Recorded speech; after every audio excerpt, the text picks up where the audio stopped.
오늘은 사탄이 떨어지는 것을 보다라는 제목으로 같이 은혜 나누기 원합니다.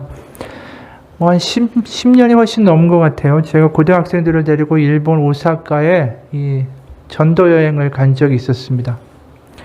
그곳 번화가가 도톤보리라는 곳인데 거기 이제 가다 보면 이게 다리가 있어요. 그 다리 위에서 이 고등학생들이 한 달 동안 연습했던 일본어로 찬양도 하고 워십도 하고 또 전도지 나눠주고 전도를 했었습니다.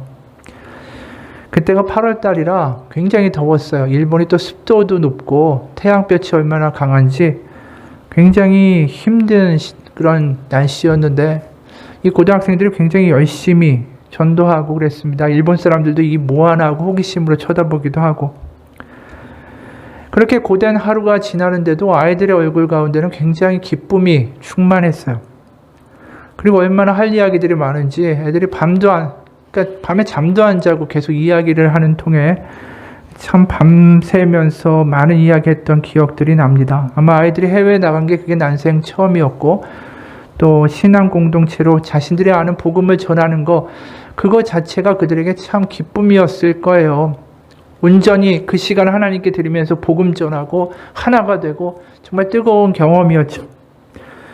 근데 오늘 본문을 보면서 그런 생각이 들어요. 아마 제자들도 그런 기쁨이 아니었을까. 70명이 둘씩 뭉쳐서 가면서 거기서 하나님의 역사를 경험하고 하나됨을 경험하고 뭔가 뜨거운 걸 느꼈겠죠. 아무것도 가지지 않고 떠난 그런 전도 여행이었는데 그러고 나서 놀라운 수확들을 거두고 그들이 돌아와서 17절에 예수님께 이렇게 말을 합니다. 70인이 기뻐하며 돌아와 이르되 주여 주의 이름이면 귀신들도 우리에게 항복하더이다. 이들이 기뻐하고 감격했다라는 건 익히 우리가 예상할 수 있는 바이지만 여기는 좀 우리가 낯설게 생각하는 단어가 하나 등장합니다. 그게 뭐냐면 항복이라는 단어예요. 이 항복이라는 말은 보통 전쟁에서 많이 쓰이죠.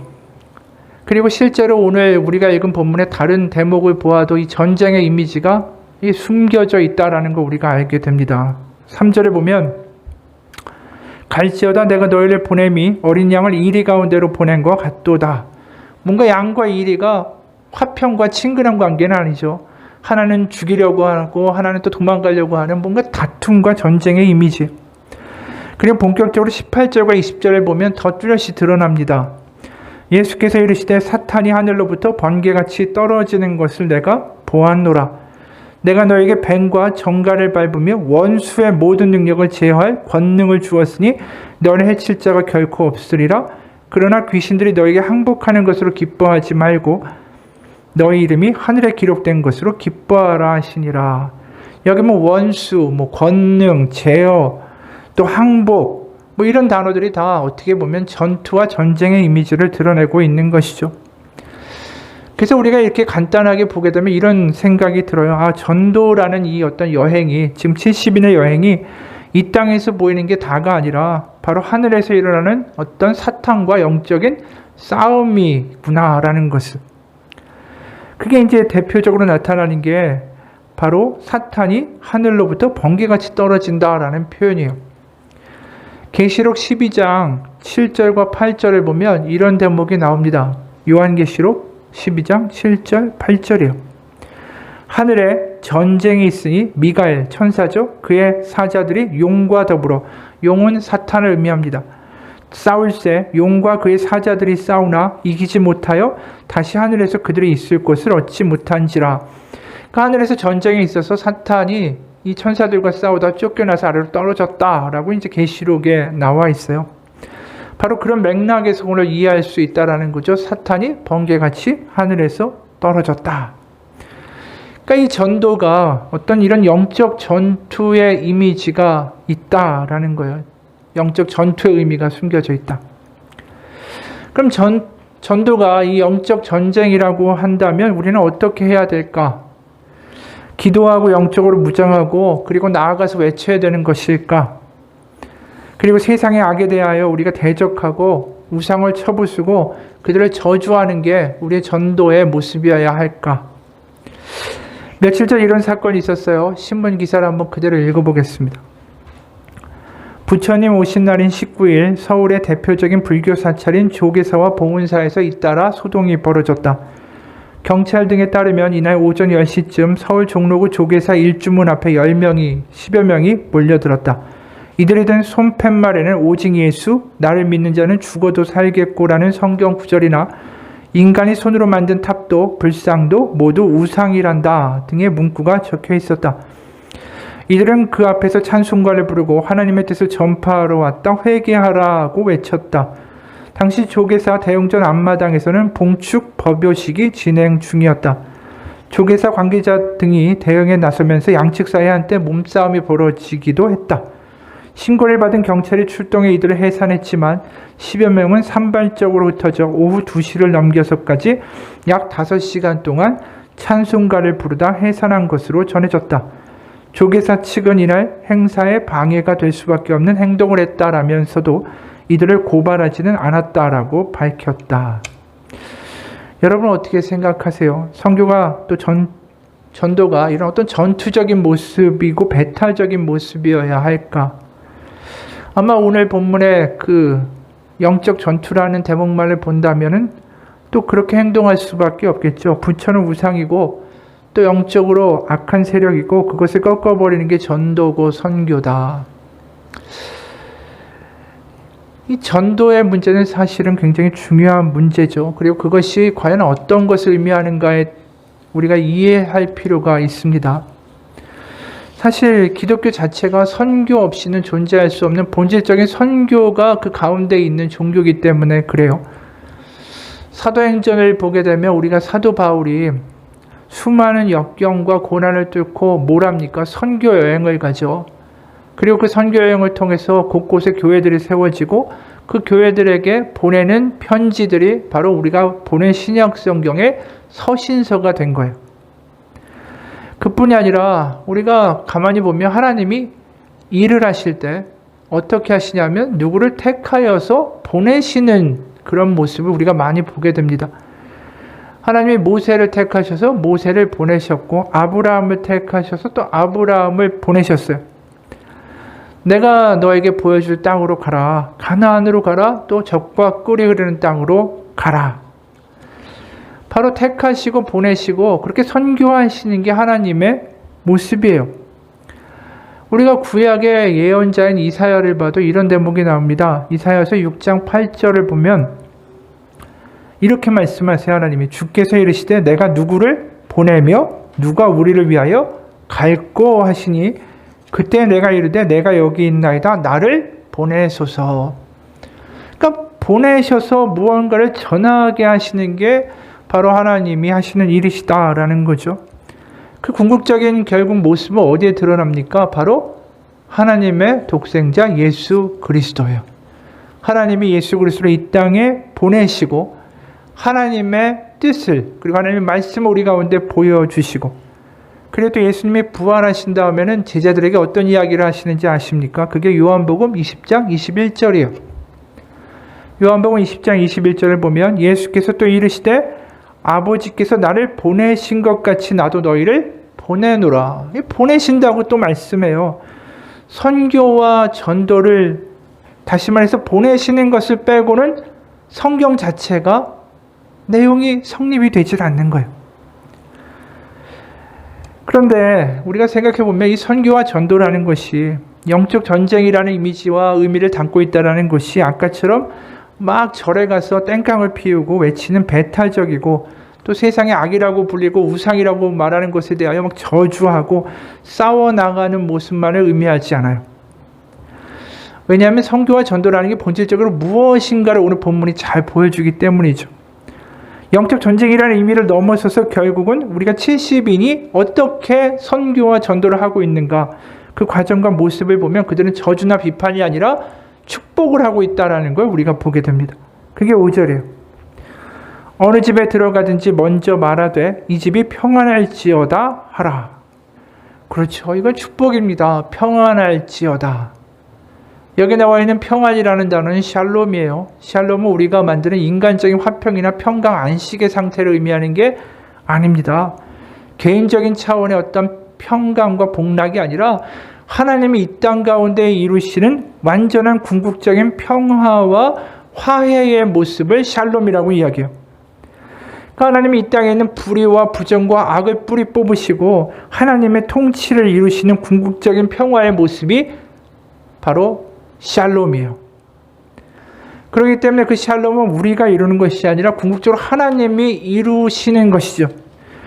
그래서 9절에 이런 전도의 메시지가 또 등장합니다. 평강 있으라, 샬롬, 이 표현뿐 아니라 9절에는 이런 메시지도 나와요. 거기 있는 병자들을 고치고 또 말하기를 하나님의 나라가 너에게 가까이 왔다 하라. 결국 이 70인의 전도의 메시지는 뭐냐면 하나님의 나라가 왔습니다. 하나님이 이루실 평화와 평강이 이 땅에 임했습니다. 저주나 어떤 배타적이고 편협한 메시지가 아니라 바로 하나님이 하신 일, 또 하실 일을 그 기쁜 소식을 세상에 알리는 게 70인의 전도의 메시지였다라는 거예요. 여기 우리가 70인이라는 숫자도 사실은 굉장히 의미가 있어요. 왜 하필이면 70인을 보내셨을까? 우리가 구약의 창세기 10장을 보게 되면 노아 홍수 이후에 모든 인류가 이제 망하고 거기서 하나님이 또 다른 새로운 인류를 시작하시죠. 노아의 세 아들의 족보로부터 시작해서 각 민족들의 이름이 거기에 다 등장합니다. 그런데 거기에 나오는 민족들의 이름들의 숫자를 다 더해보면 70이에요. 딱 70. 그러니까 70이라는 것은 뭘 의미하냐면 그 땅 가운데 새롭게 하나님이 시작하신 새로운 인류의 숫자라는 거죠.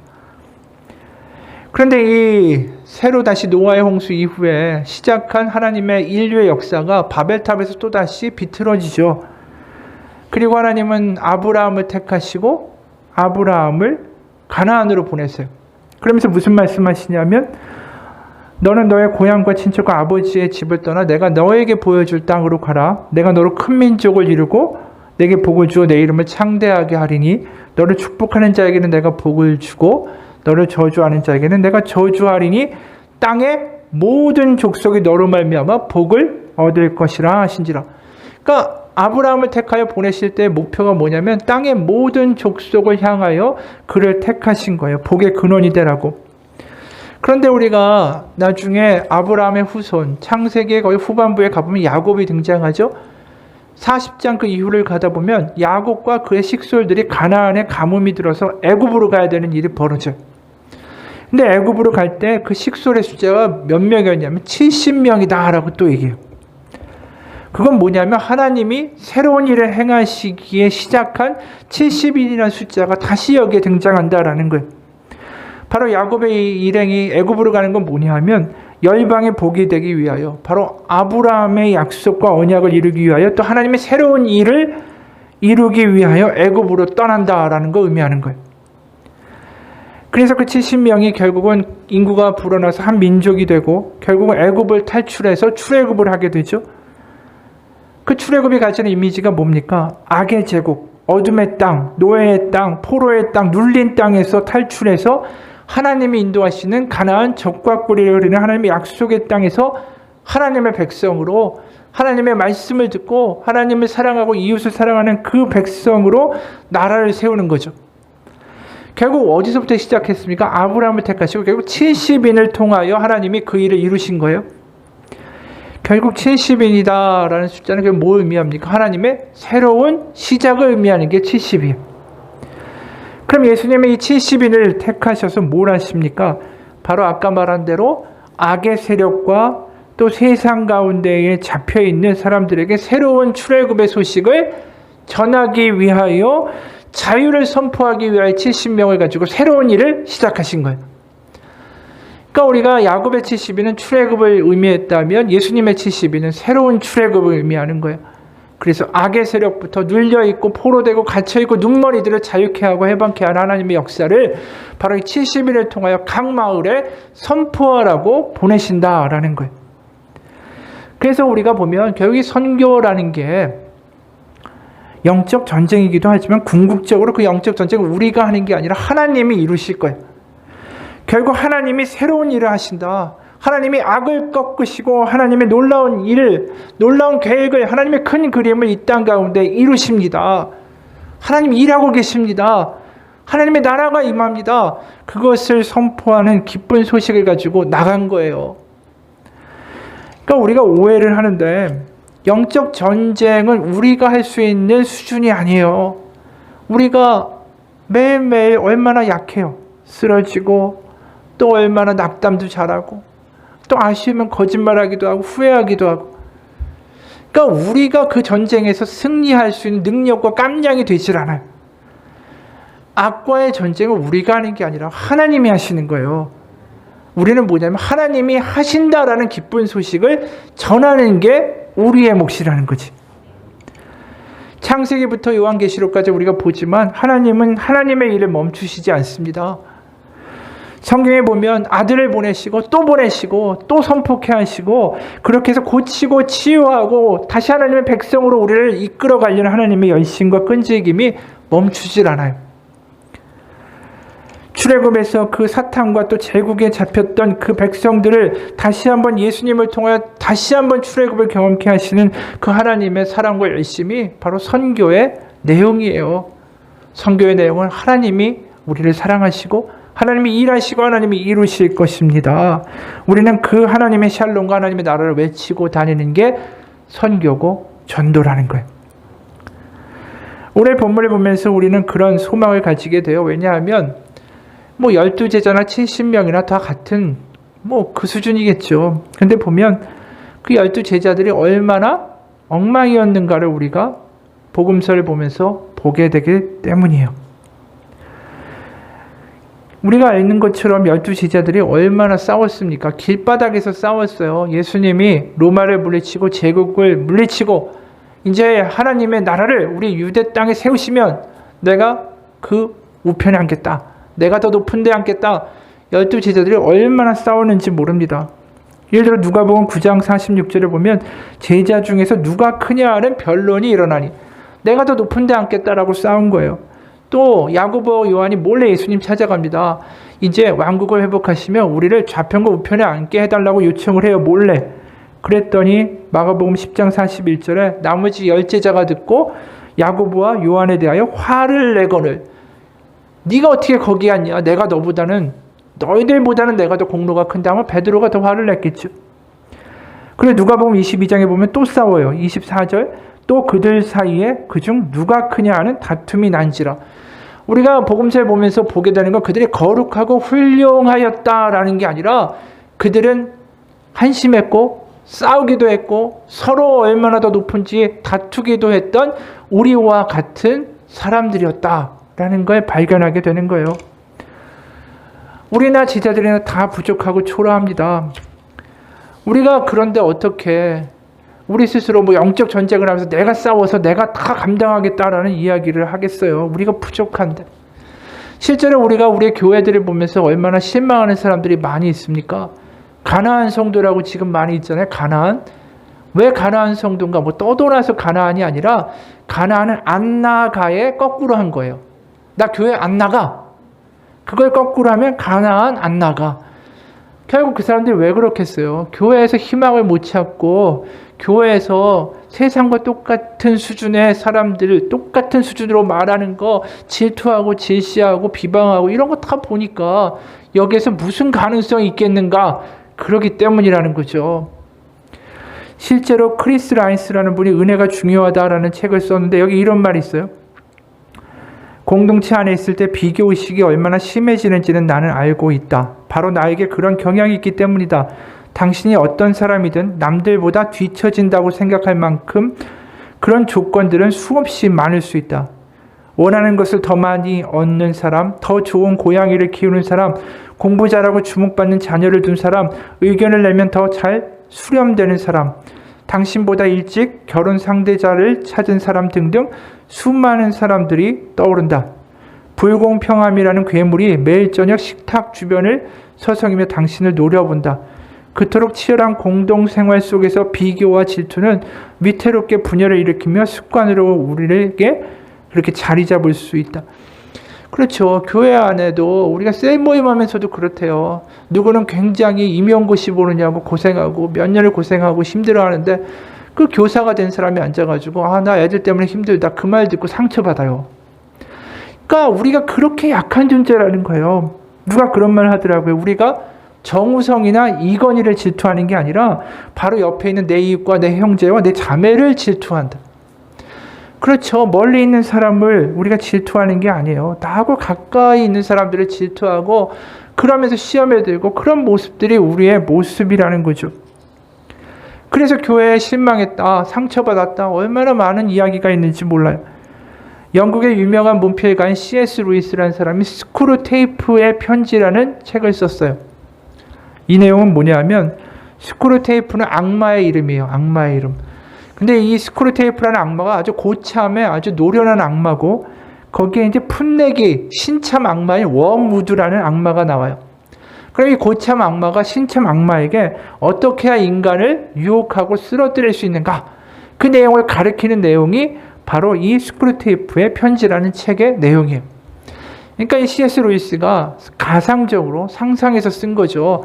사탄들이 어떻게 우리를 건드리는가? 거기 보면 이런 대목이 나옵니다. 현재 우리의 가장 큰 협력자 중에 하나는 바로 교회다. 오해는 하지 마. 내가 말하는 교회는 우리가 보는 바 영원의 뿌리를 받고 대대로 하나님의 능력으로 뻗쳐나가는 교회, 그 기치를 높이 올린 군대처럼 그렇게 세게 나가는 두려운 그런 교회가 아니니까. 솔직히 말하자면 그런 광경은, 그렇게 무섭게 나가는 능력의 교회의 모습들은 우리도 덜덜 떨게 만들지. 하지만 다행스럽게도 인간들은 하나님이 하실 그런 모습을 전혀 보지 못해. 네가 지금 괴롭히려는 그런 작자의 눈에 보이는 거라고는 그냥 싸구려 고딕 건물 뿐이야. 그리고 그 안으로 들어가면 동네 가게 주인이 아첨하는 표정으로 뜻도 모를 기도문이 적힌 반들반들한 소책자 한 권과 저질 종교시가 깨알처럼 박혀있는 조그마한 소책자를 하나 내밀면서 떠들어대는 모습과 상종하기가 십상으로 만들어야 돼. 또 자리를 찾아서 주위를 돌아보면은 이제껏 될 수 있으면 얼굴 마주치지 않으려고 살아왔던 싫어했던 이웃들만 그렇게 눈에 띄도록 만들어야지. 너는 그런 이웃들을 잘 이용해야 돼. 바로 옆자리에 앉아있는 사람의 얼굴을 보게 해서 우리는 그리스도의 몸 따위라는 표현들에게는 신경도 쓰지 못하게 만들라고. 우리의 수준이 그렇다라는 거예요. 이게 지금 하나님이 기쁜 소식, 하나님이 이루실 샬롬과 하나님의 나라를 이야기하려고 하다가도 아주 옆에 있는 사람들과 비교하다가 시험에 빠지고 쉽게 우울해지고 누구 말에 상처받고 그냥 그렇게 나가 떨어지는 수준의 사람들이 우리이기도 하다라는 거예요. 그런데 놀라운 건 그게 우리만이 아니라는 거예요. 아까 얘기했듯이 제자들도 그랬다. 그럼 더 놀라운 건 뭡니까? 그런 제자들을 가지고 하나님이 일하신다라는 거예요. 그리고 그 제자들 못난이들을 데리고 뭘 하라고 합니까? 하나님의 샬롬과 하나님의 평강과 하나님의 나라가 왔다. 그 기쁜 소식을 너희들이 전하라고 하셨어요. 우리가 생각해 봅시다. 누가 이런 무능력자하고 찌질이들 데리고 일하려고 하겠어요? 우리가 인간적인 관점에서 보면 못난이의 겁쟁이들을 데리고 일하려고 하는 사람은 아무도 없습니다. 그리고 그런 사람들을 데리고 무슨 큰일을 하겠어요? 그런데 지금 하나님은 그렇게 하고 계시다라는 거죠. 그건 뭡니까? 바로 이 전쟁의 승리가 우리에게 달린 게 아니라 하나님이 하신다라는 거예요. 전쟁은 하나님께 속한 것입니다. 역대하 20장 15절에 이런 말씀이 나와요. 여호와께서 이같이 너에게 말씀하시기를 너희는 이 큰 무리로 말미암아 두려워하거나 놀라지 말라. 이 전쟁은 너희에게 속한 것이 아니요 하나님께 속한 것이니라. 아멘. 우리가 성경을 읽으면 수없이 이런 이야기들을 봐요. 아무 능력이 없는 노예들인 히브리 민족을 데리고 출애굽을 일으키신 것도 하나님이셨어요. 홍해를 갈라서 그 애굽의 전차 부대를 수장시킨 것도 하나님이 하신 거예요. 그리고 광야에서 그들을 먹이신 것도 하나님이 하신 거예요. 예수님이 이런 말씀도 하셨어요. 누가복음 19장 40절에 보면 내가 너에게 말하노니 만일 이 사람들이 침묵하면 돌들이 소리 지르리라. 돌들이 소리 지를 수도 있다. 너희들이 안 해도 나는 한다라는 거예요. 결국 하나님이 돌들로도 하나님의 영광과 일을 이루실 수 있는 분이다라고 예수님 말씀하세요. 우리에게 문제가 있을 수 있습니다. 하지만 하나님은 우리를 사용하실 거예요. 근데 어떻게 사용하시는가? 그 장면에 우리가 좀 관심 있게 보기 원합니다. 4절, 7절, 8절이에요. 4절에 보면 전대나 배낭이나 신발을 가지지 말며 길에서 아무에게도 무난하지 말며 7절에 그 집에 유하며 주는 것을 먹고 마시라. 일꾼이 그 싹을 받는 것이 마땅하니라. 이 집에서 저 집으로 옮기지 말라. 어느 동네에 들어가든지 너희를 영접하거든 너희 앞에 차려놓는 것을 먹고. 이게 그냥 지나갈 수 있는 대목이지만 여기에는 굉장히 깊은 의미가 있어요. 이들이 아무것도 가지고 가지 않아요. 그러면 복장이 어떻겠어요? 허름하죠. 그리고 뭐 가난하고 보기에도 딱 티가 나요. 야, 이 거렁뱅이 같이 가난하구나. 근데 그들을 맞이하죠. 그리고 그들에게 먹을 걸 줘요. 그리고 어떤 것이 나오든지 상관없이 그걸 그대로 먹으라고 하고 잠자리가 불편해도 상관없이 그곳에 머물라라고 이야기해요. 그건 뭐냐 하면 누추하고 초라하고 나눌 것이 없는 가난한 집이다 할지라도 그곳에 거하며 딱딱한 빵 한 조각이라도 그것을 쪼개 먹을 때 하나님의 나라가 그곳에 임한다라는 거예요. 바로 눈앞에 보이는 전투, 불교 사찰에 가서 막 시끄럽게 외치는 그런 요란한 가운데 하나님의 나라와 하나님의 선교가 이루어지는 것이 아니라 병실을 방문해서 눈물을 흘리며 그 자매와 형제를 위하여 기도하는 그 모임 가운데 하나님의 나라가 있는 거고, 또 신방하면서 기도할 때 왜 나는 모르겠는데 그 형제와 그 우리의 지체를 위하여 기도할 때 그렇게 아픔과 기쁨이 우리 가운데 상존하는지 그 가운데 하나님의 나라가 있는 거예요. 차린 거 없어도 부족하고 가난할지라도 그곳에서 같이 먹으며 기뻐하며 하나님께 찬양하고 함께하는 그 순간에 하나님의 나라가 임하는 거예요.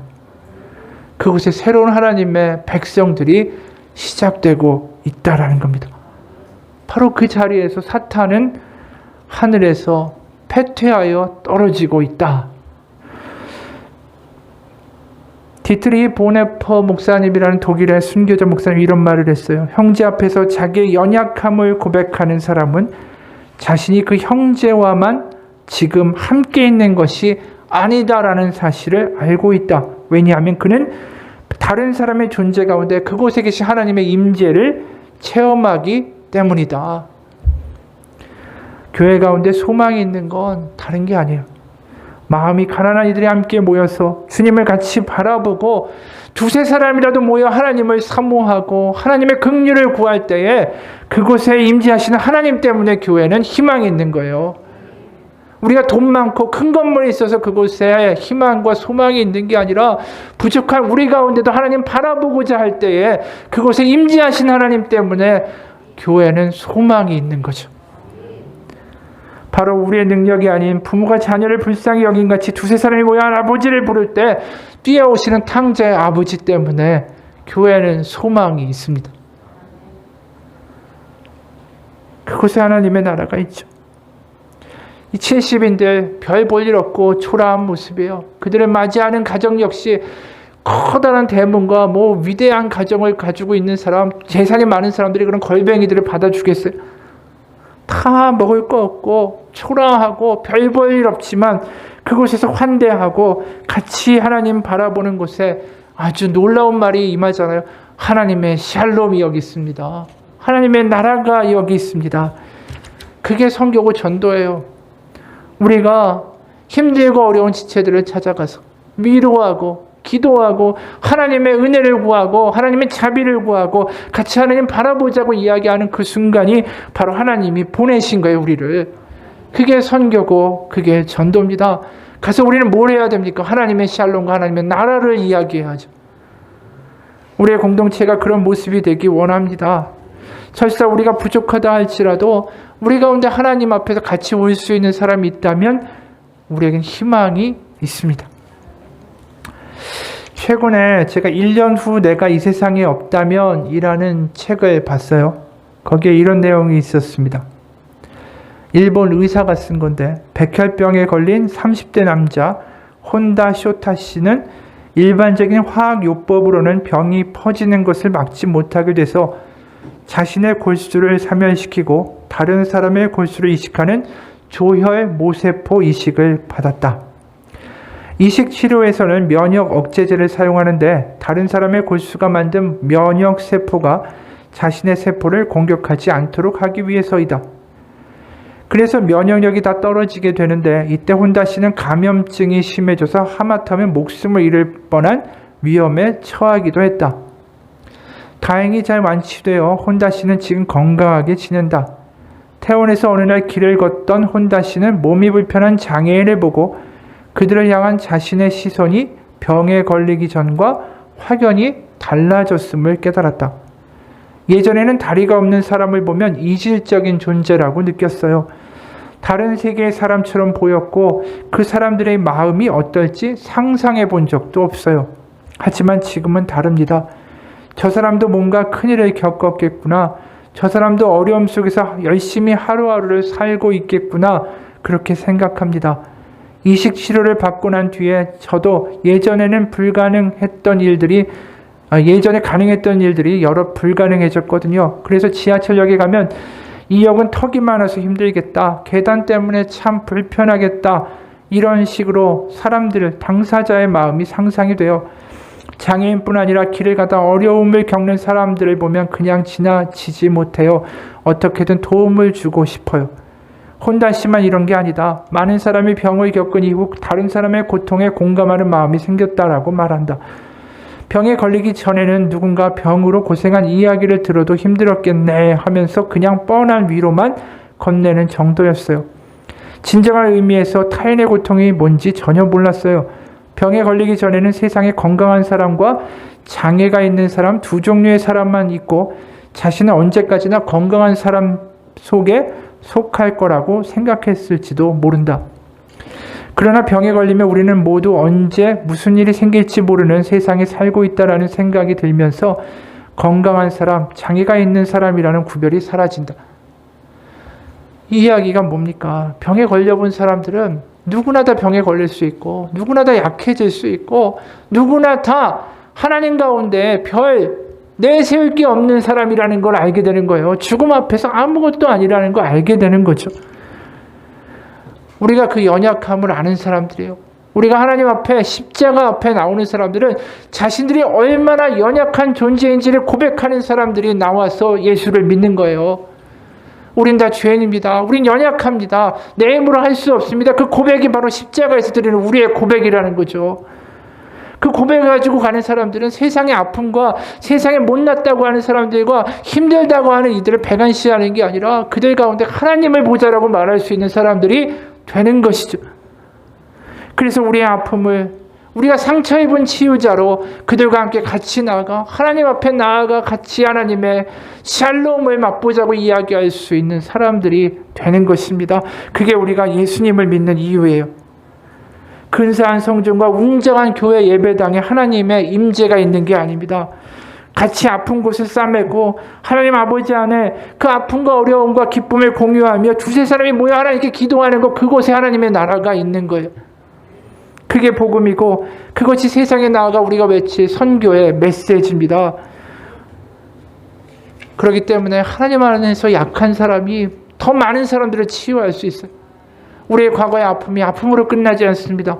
그 아픔 가운데 하나님이 우리를 고쳐주셨듯이 우리가 세상에 나가 또 다른 연약한 이들을 고칠 수 있는 하나님의 보냄받은 사자가 되는 겁니다. 바로 그 자리에 하나님이 일하세요. 그리고 그곳에 사람들은 차별하고 멸시하고 비판하고 저주하고 배타적으로 보던 모든 장벽들이 무너지고 그곳에 하나님의 연약함 가운데 하나님이 우리를 붙드시는 하나님의 은혜만이 서게 됩니다. 그게 성령 강림절이에요. 성령은 전에 얘기했잖아요. 개인적인 기쁨이나 평강이나 은사를 주기 위하여 성령님이 오신 게 아니다. 성령은 공동체를 창조한다. 그 공동체는 결국 뭡니까? 하나님의 마음을 품은 우리를 창조한다라는 거예요. 연약하고 힘들지만 이 가운데 하나님이 들어오시고 우리 가운데 임하실 때에 우리는 아버지의 마음을 알게 되고 그 사랑을 알게 되고 하나님의 마음으로 서로 사랑하는 우리라는 공동체를 만드시는 것, 그게 성령의 역사예요. 성령을 보내셨고 우리 가운데 함께하게 하셨고 또 성령 받은 우리를 보내셔서 하나님의 위로와 해방의 사역을 하게 하시는 거, 그게 하나님의 선교의 방식이에요. 성령을 통해 하나님의 전도와 하나님의 선교가 우리 이 땅 가운데 이루어지는 것입니다. 마지막으로 한 이야기만 하고 마치고자 합니다. 제가 미국에서 공부할 때 거기 교수님 한 분이 계셨어요.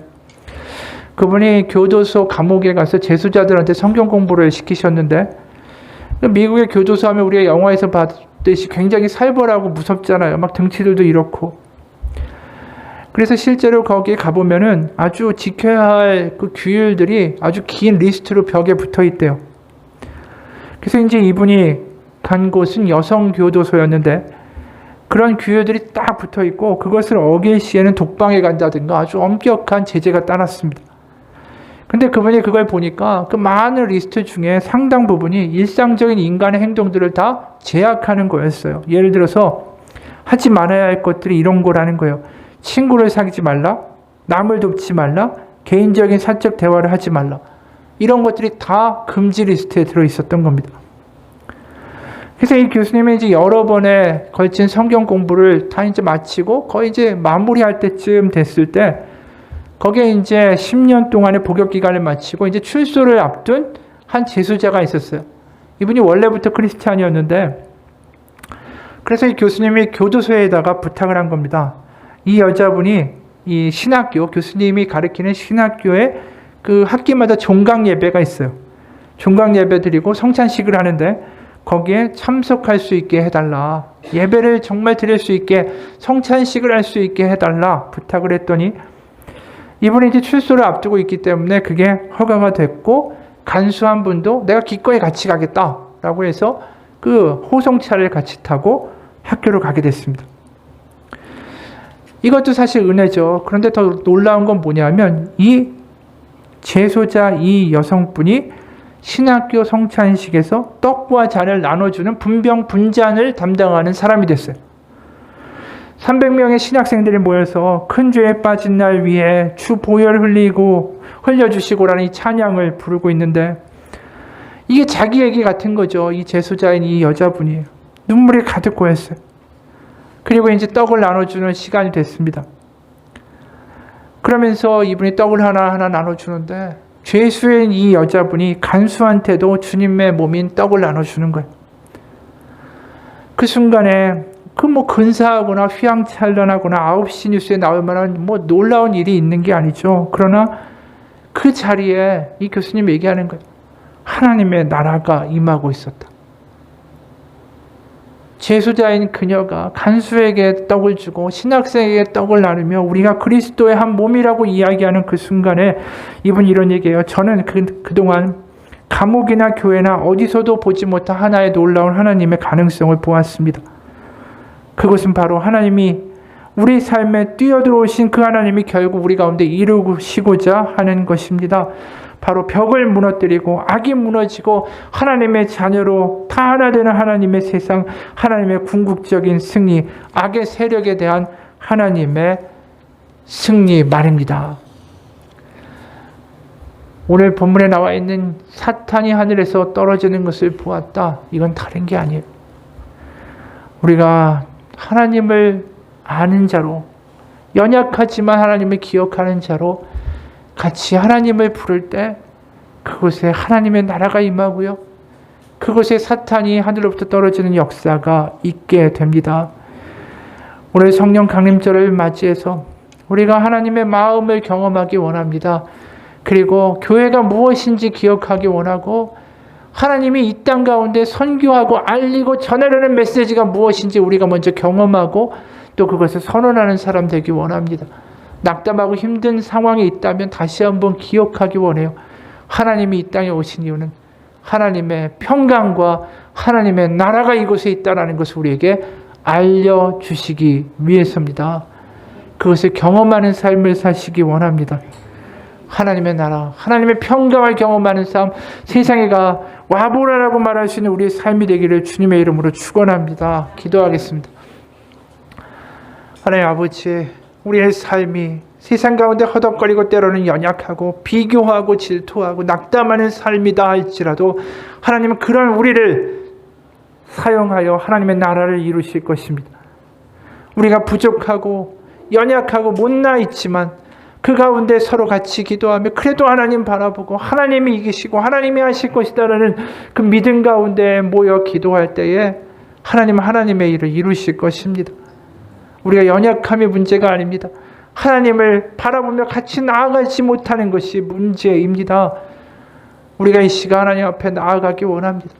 우리는 부족하고 연약하고 12제자와 같이 초라하지만 하나님 우리를 사용하여 주옵소서. 하나님의 평강이 하나님의 나라가 우리가 모여 기도할 때 이루어지는 역사를 맛보게 하여 주옵소서. 말로만 하나님 살아계시다 그것이 아니라 우리 연약함 가운데 같이 모여 기도할 때에 같이 울며 하나님 앞에 나아갈 때에 그곳에 우리를 만지신 하나님의 성령의 역사가 우리 가운데 경험되기 원합니다. 하나님 역사하여 주옵소서. 말로만의 성령 강림이 아니라 우리가 경험한 하나님의 영, 하나님의 성령이 우리를 만지시고 고치시고 우리 가운데 하나님의 놀라운 일을 이루어 주옵소서. 살아계신 우리 주 예수 그리스도의 이름 받들어 기도합니다. 우리 잠깐만 1분만